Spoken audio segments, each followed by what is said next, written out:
Oke teman-teman, kita sekarang masuk materi pertemuan ke-6 untuk perancangan sistem informasi. Yang pertemuan ini kita masih melanjutkan materi pertemuan ke-5 tentang analisa kebutuhan gitu ya. Kalau yang pertemuan ke-5 kita tentang pengumpulan kebutuhan. Nah, lalu kebutuhan itu kita dapat dan berhasil kita masukkan ke dalam elisitasi tahap 1. Oke.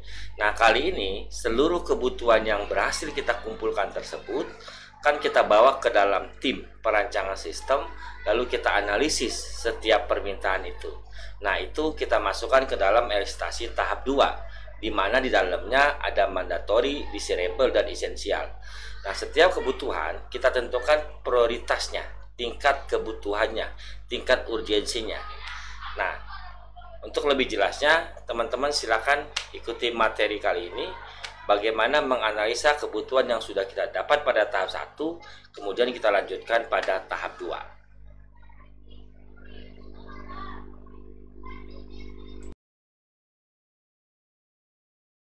Dari sebelumnya, yaitu pembahasan kita terakhir sampai penjelasan elisitasi tahap 2. Oke.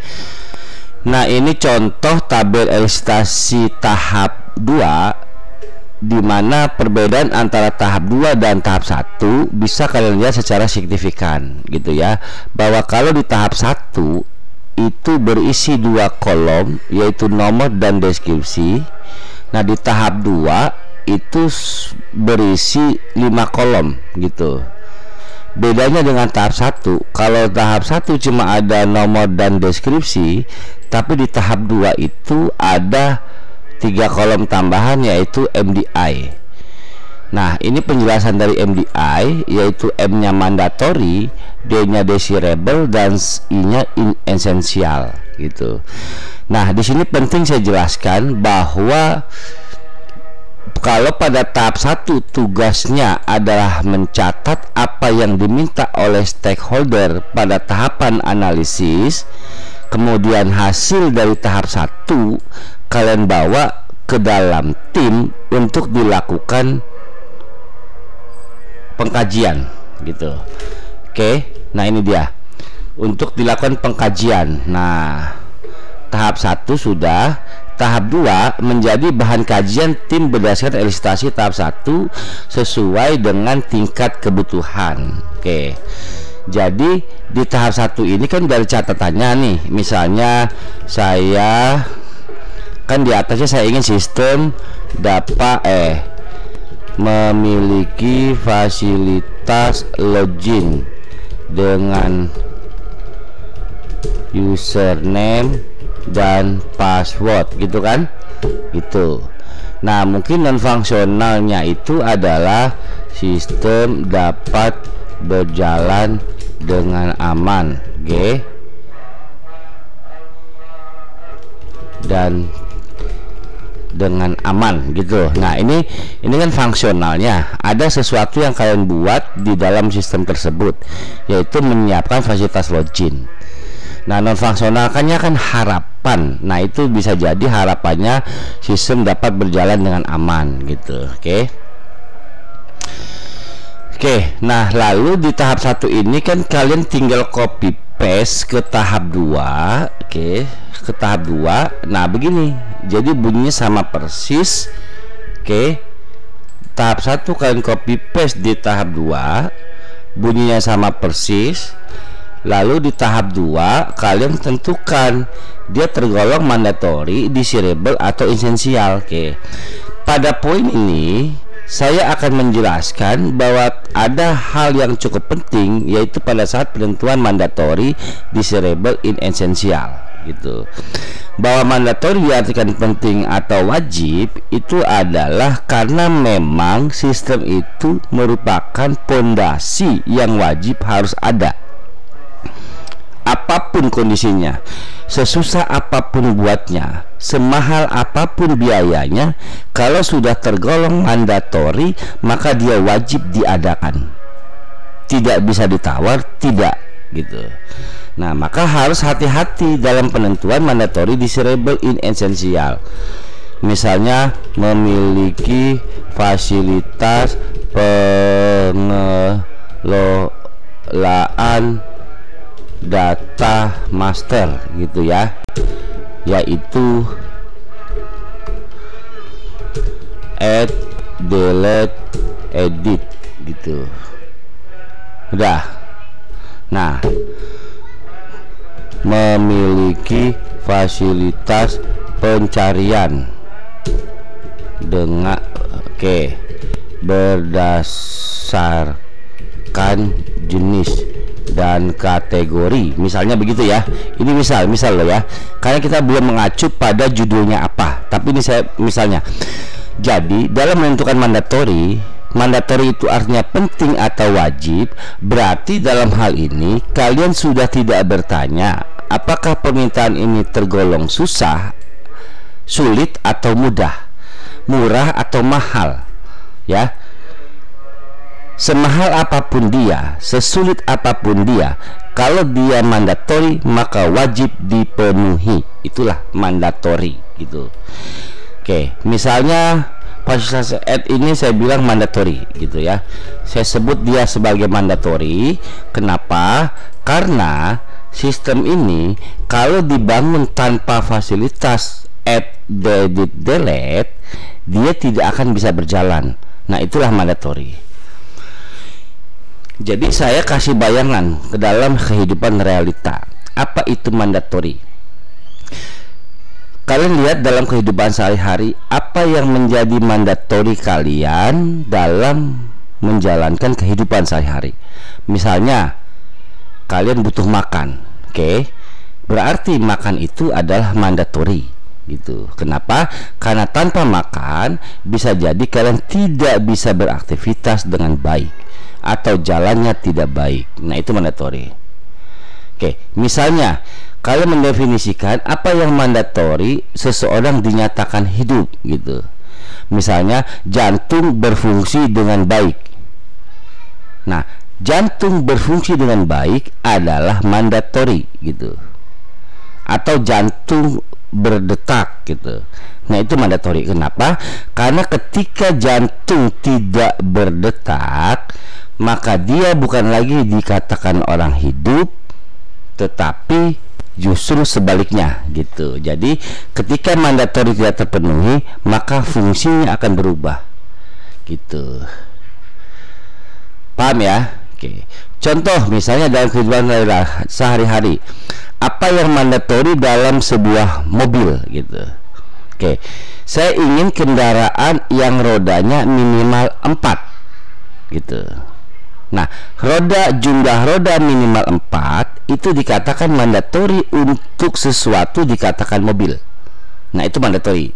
Paham ya? Kenapa? Karena ketika rodanya 2 kurang dari 4, 3 bukan mobil dia disebutnya, tapi bajai. Nah, kan begitu kan? Nah, berarti ketika permintaan jumlah roda 4 tidak terpenuhi, maka fungsinya berubah. Namanya berubah, bukan lagi mobil tetapi menjadi bajai. Apalagi rodanya 2, dia jadi apa? Jadi motor gitu. Maka saya ingin roda berjumlah minimal 4 adalah mandatori dalam hal mendeskripsikan sebuah mobil. Pak, rodanya 6 gimana? Mobil. Rodanya 8? Mobil. Rodanya 12? Mobil. Mobil truk, mobil ini nggak mungkin bajai truk, nggak ada ya. Jadi mandatori itu wajib. Jadi sesulit apapun dia, semahal apapun dia, kalau mandatori wajib terpenuhi. Nah, jadi dalam hal ini kalau saya bilang bahwa pengelolaan data master yaitu add, edit, delete merupakan mandatori, maka ini wajib. Bisa diasumsikan kalau fungsi menambah datanya tidak ada, maka apa yang mau dijalankan di sistem? Orang data aja nggak bisa ditambah, ya kan? Nah gitu, maka fungsi ini mandatori.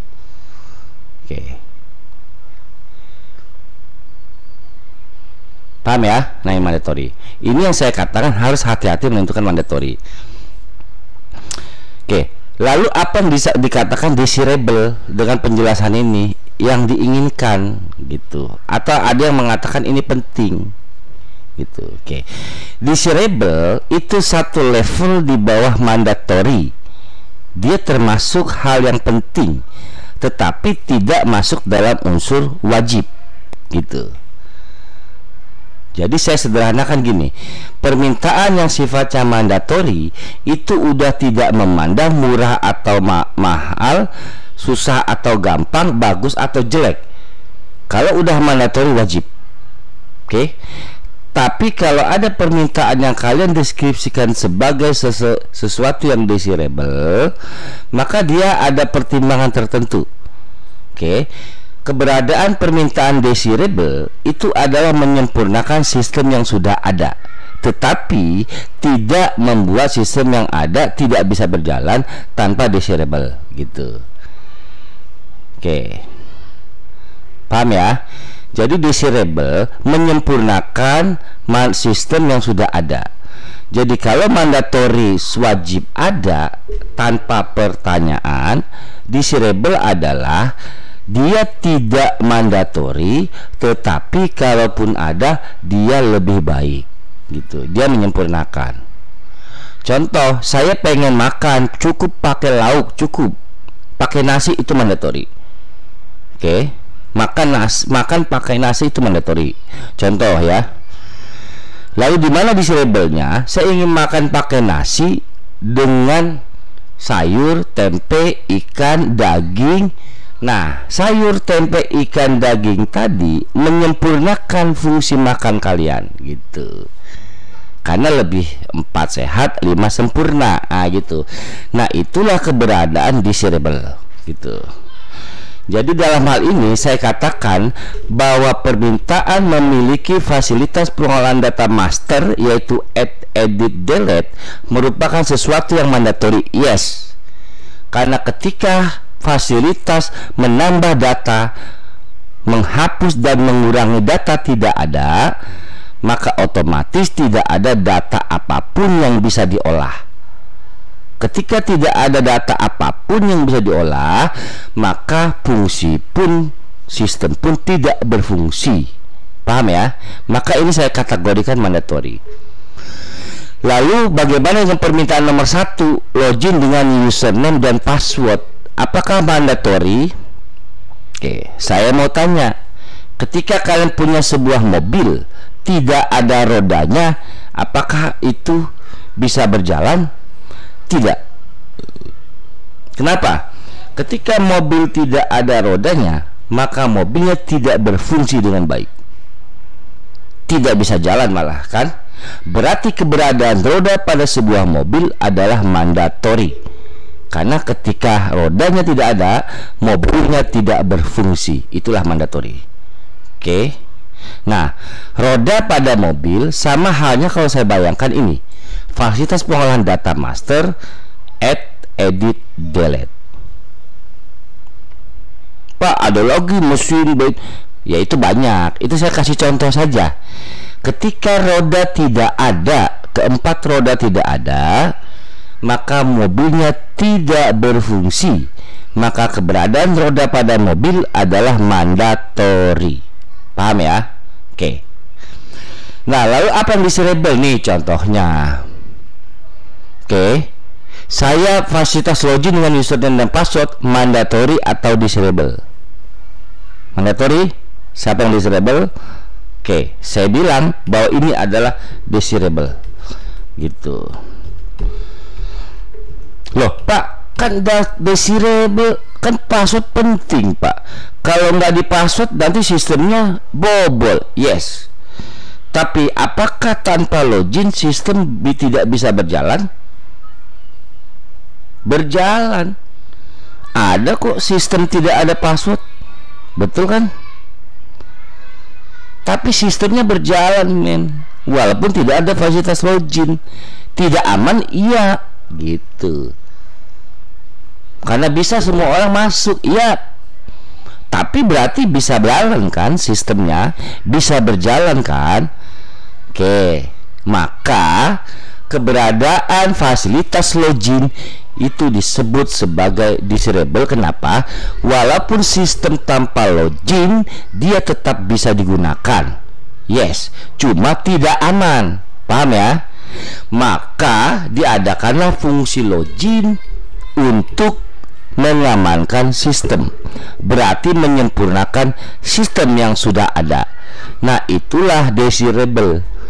Penting gitu. Tergolong penting tapi tidak wajib. Pak, nggak diadain gimana? Boleh, tetapi alangkah baiknya diadakan. Itulah desirable. Paham ya? Sehingga saya bilang kalau yang permintaan kedua ini sebuah mandatori, sebuah keharusan, tanpa memandang bagus atau jelek, susah atau gampang, mahal atau murah, kalau sudah dia mandatori wajib diadakan. Pak, kalau harganya mahal kami tidak sanggup, mendingan nggak usah dibuat itu sistem. Nah, itulah mandatori. Kan saya sudah bilang, semahal apapun, semurah apapun, mandatori wajib dijalankan. Oke. Login mahal. Oh, ya udah, kalau dananya nggak cukup, ya udah, buat sistem tanpa login. Bisa. Dia tidak menghentikan keberadaan sebuah sistem, itu desirable. Tetapi desirable, dia akan menyempurnakan fungsi sebuah sistem. Nah, itu desirable. Nah, di sini yang saya maksud butuh pemahaman mendalam untuk dapat menentukan status setiap permintaan pada tahap 1. Lalu ditulis di tahap 2. Itu sebabnya saya bilang di sini bahwa tahap 2 menjadi bahan kajian tim berdasarkan elisitasi tahap 1 sesuai tingkat kebutuhan. Ini bukan sendiri lagi, ini udah tim, udah melibatkan analis, database, desain konsep, konsultan, pakar. Nah, itu di tahap 2. Maka saya bilang menjadi bahan kajian tim. Oke, paham ya? Ada prinsip yang mendasar antara mandatory dan desirable. Oke. Nah, kemudian yang ketiga lah, Pak, kalau dia tidak penting, tanpa dia pun sistem berjalan seperti apa adanya, tidak ada ngaruhnya, Pak. Dia termasuk apa? Inessential. Oke. Kalau login, kenapa bukan inessential? Lah, ketika sistem tanpa fasilitas login, dia memang bisa berjalan dengan baik, tetapi dia bisa dihack, keamanan datanya bisa dicuri, ya. Oke. Dan ketika diberi login, dia lebih aman, nah, lebih terjamin. Nah, disitulah penyempurnaan sistemnya, maka dia disebut sebagai desirable gitu. Inessential, nah, permintaan itu ada tidak terpengaruh gitu. Contoh yang ketiga, memiliki fasilitas pencarian berdasarkan jenis dan kategori. Mandatori apa desirable? Jelas dia bukan mandatori gitu. Salah kalau kalian kasih mandatori. Pak, sistem tidak akan bisa berjalan, Pak, kalau tidak ada fasilitas pencarian berdasarkan jenis kata siapa. Bisa kok. Kan bisa kalian scroll mencari data. Tapi lama, Pak. Yes, tapi dia bukan tidak bisa berjalan, tetapi membuat sistem menjadi lambat. Maka diadakanlah fasilitas ini agar sistem bisa berfungsi dengan cepat. Berarti keberadaan pencarian akan menyempurnakan sistem yang lambat menjadi cepat, yang susah menjadi mudah. Nah, maka ini disebut pun desirable gitu.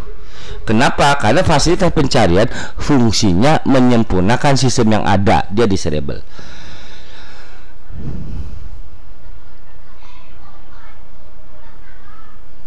Oke, paham ya? Lalu apa yang esensial? Ya udah, contoh ada satu permintaan yang sebenarnya cuma buat keren-kerenan, cuma buat gaya-gayaan. Oke, ada. Dia tidak akan membuat sistem itu menjadi lebih baik, tetapi justru keberadaannya bisa jadi membuat dia menjadi lebih berat berjalan gitu ya. Tetapi karena sebuah bentuk kebutuhan, keinginan, bukan sebuah kebutuhan tapi sebuah keinginan, maka dia bisa tergolong desirable. Contoh misalnya sistem selalu menampilkan misalnya tutorial penggunaan berbasis video yang otomatis jalan misalnya. Oke. Jadi sistem ketika login jalan videonya, otomatis jalan. Contoh, ini contoh aja ya. Pak, sebenarnya begitu, kajiannya dalam, kajiannya dalam. Nggak bisa sederhana itu menentukan mandatory disable. Tapi kan ini untuk kebutuhan perkuliahan, saya buat contoh yang bisa kita tangkap dengan realitas. Yes, memang sistem jadi keren. Keren lu. Bisa tiba-tiba munculin video tutorial setiap mau input gitu ya. Yes, kelihatan keren. Tetapi membuat sistem menjadi lebih lambat karena beban video tadi. Oke, nah ini bisa disebut esensial. Artinya apa? Ya, buat dia dianggap penting, tapi buat sistem itu bukanlah merupakan kebutuhan gitu. Oke, contoh login. Dia bukan mandatory, tapi sistem membutuhkan fungsi login untuk mengamankan dirinya. Oke, tetapi video ini sistem tidak membutuhkan video ini gitu ya. Yang membutuhkan video ini adalah user. Paham? Oke, itu sebabnya dia disebut ini esensial. Tapi bukan dianggap tidak penting, tapi levelnya di bawah desirable. Oke. Nah, berarti saya bilang bahwa kebutuhan menampilkan video berbasis video sebagai panduan itu bukanlah kebutuhan sistem, tapi kebutuhan pengguna. Oke, maka dia disebut inessential. Kenapa? Walaupun ditiadakan tidak pengaruh terhadap kinerja sistem.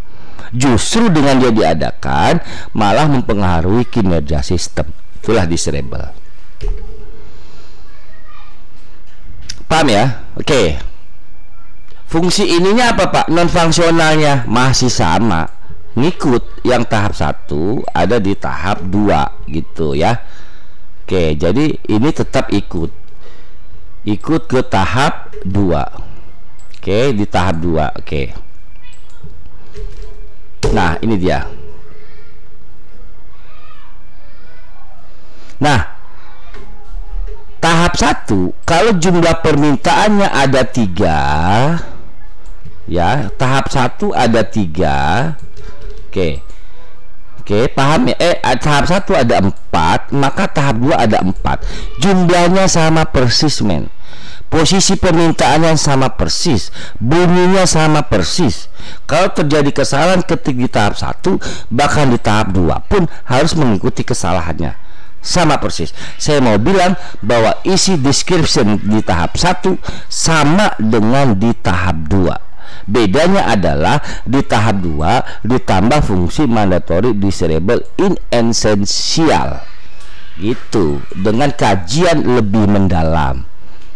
Paham ya? Paham. Oke.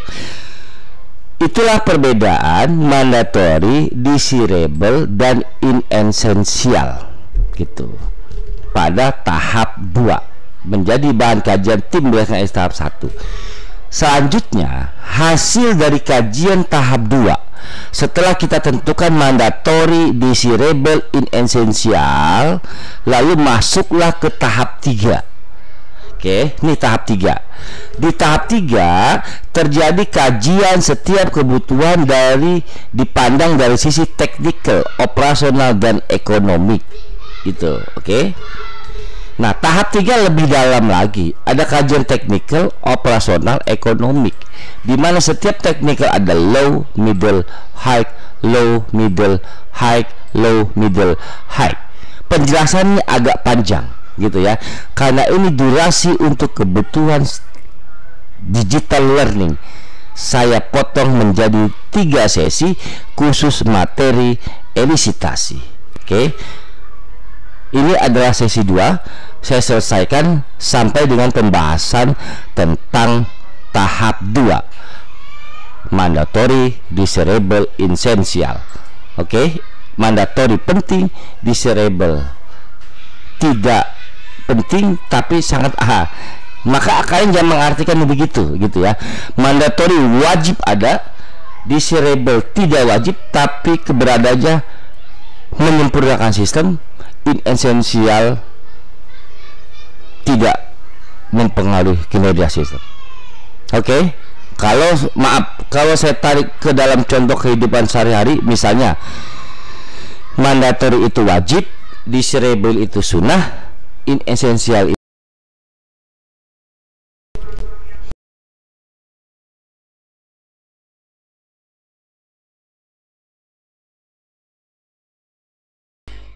Oke guys, itu tadi pertemuan ke-6 ya, tentang analisa kebutuhan elisitasi tahap 2, menganalisa hasil dari elisitasi tahap 1 gitu ya. Materi ini penting buat teman-teman pahami. Selanjutnya, bagaimana elisitasi tahap 2 ini ditransformasi menjadi elisitasi tahap 3, selanjutnya menjadi final elisitasi. Nah, itu saya bahas di pertemuan berikutnya. Terima kasih, selamat menonton.